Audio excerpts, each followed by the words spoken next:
प्यारे बच्चों, मैं आज के लेक्चर का आरंभ बिसिट बर्नेट के द्वारा कही गई बहुत ही सुंदर लाइनों के द्वारा कर रही हूँ।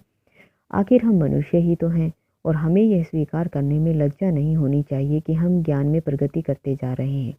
आज का हमारा विषय है पुनर्जागरण। पुनर्जागरण एक बौद्धिक व कलात्मक आंदोलन था जिसका विकास 14वीं से 16वीं शताब्दी के बीच मुख्यतः 1350 से 1550 के बीच हुआ। ये लगभग 200 वर्ष का समय रहा है। पुनर्जागरण फ्रेंच भाषा का शब्द है जिसका अर्थ पुनर्जन्म, नवजीवन या फिर से जागना है। पुनर्जागरण धार्मिक या राजनीतिक आंदोलन नहीं था। मध्यकाल के अंत के आसपास अनेक ऐसी घटनाएं घटित हुई जिससे मनुष्य को सोचने पर मजबूर किया। चेतना का विकास हुआ और इसी चेतना को हम पुनर्जागरण कहते हैं। इस चेतना में मनुष्य को तर्क व विज्ञान पर आधारित तथ्यों को स्वीकार करने के लिए प्रेरित किया गया। स्विस इतिहासकार जैकब बुकहार्ट ने अपनी पुस्तक civilisation of the Renaissance in Italy, ये पुस्तक 1860 में प्रकाशित हुई थी, में कहा है कि पुनर्जागरण एक लंबी नैतिक एवं बौद्धिक जड़ता के बाद अस्तित्व में आया, परंतु बाद में यह मत स्वीकार किया जाने लग गया कि पुनर्जागरण नया आंदोलन नहीं था, अपितु तत्कालीन मानसिक स्थिति को ही व्यक्त कर रहा था। पुनर्जागरण से पूर्व दो आंदोलन हुए जिन्होंने धार्मिक जड़ता का विरोध किया।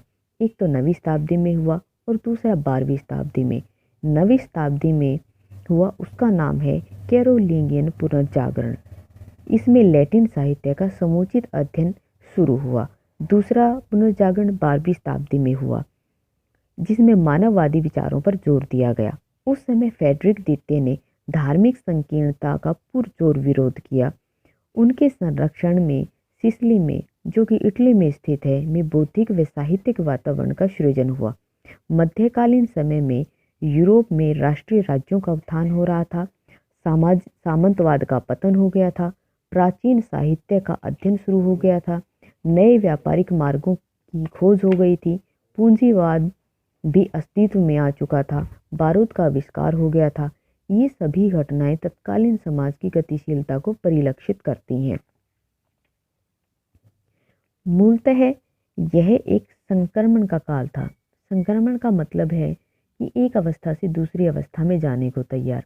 मध्यकालीन यूरोपियन इतिहास में वे तमाम परिस्थितियां मौजूद थीं जो आधुनिक युग के लिए मार्ग तैयार कर रही थी।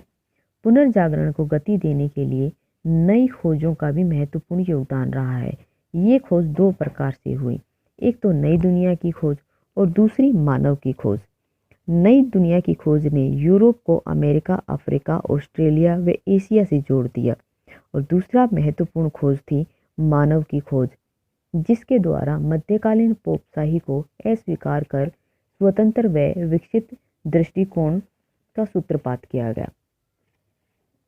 पुनर्जागरण को परिभाषित करते हुए इतिहासकार फिशर लिखते हैं, मानववादी आंदोलन का आरंभ धर्म के क्षेत्र में नवीन दृष्टिकोण, स्थापत्य एवं चित्रकला का नया स्वरूप, व्यक्तिवादी सिद्धांतों का विकास, वैज्ञानिक दृष्टिकोण और छापेखाने का आविष्कार इत्यादि विशेषताओं को सामूहिक रूप में सांस्कृतिक नवजागरण कहते हैं।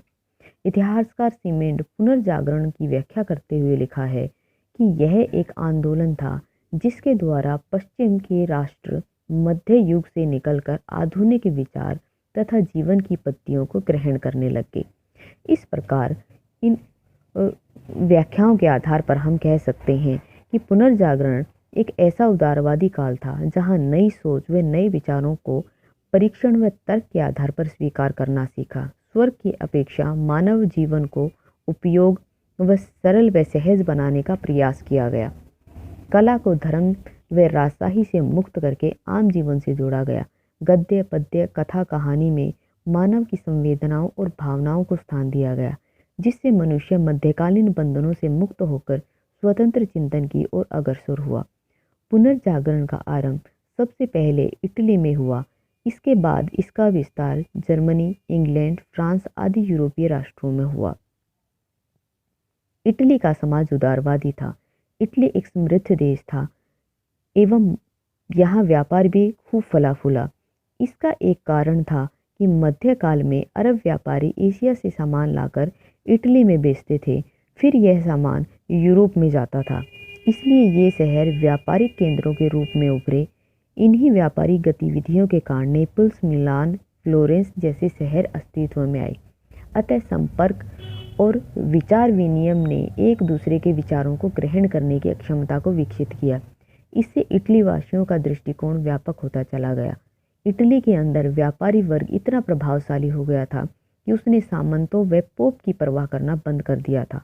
अतः मध्यकालीन मान्यताओं के उल्लंघन से पुनर्जागरण को बल मिला। यहाँ के स्मृति व्यापारियों ने अनेक साहित्यकारों व कलाकारों को संरक्षण दिया। दांते, पेट्रोक, बोकासियो, एंजेलो, लियोनार्दो तथा मैकियावेली आदि इसी नगर की देन है। धन्यवाद।